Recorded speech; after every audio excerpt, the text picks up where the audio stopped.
Hello my dear Telugu people. అడిగితే గాని సహాయం చేయని ఈ రోజుల్లో అడిగి మరీ సహాయం చేసే ఆనంద బాష్పాలే నాకు బహుమతిగా ఇచ్చిన తనలాంటి స్నేహితుడు దొరకడం నా అదృష్టం అనుకున్నాను.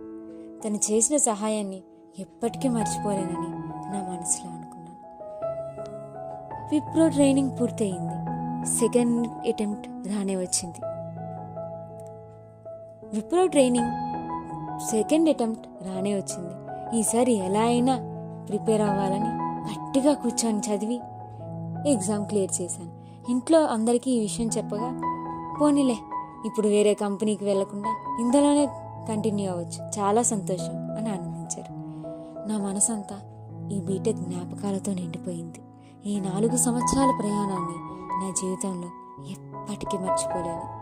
నేను నా ఉద్యోగాన్ని బాగా చేస్తూ ఇంట్లో అందరినీ బాగా చూసుకోవాలని, ఇకపై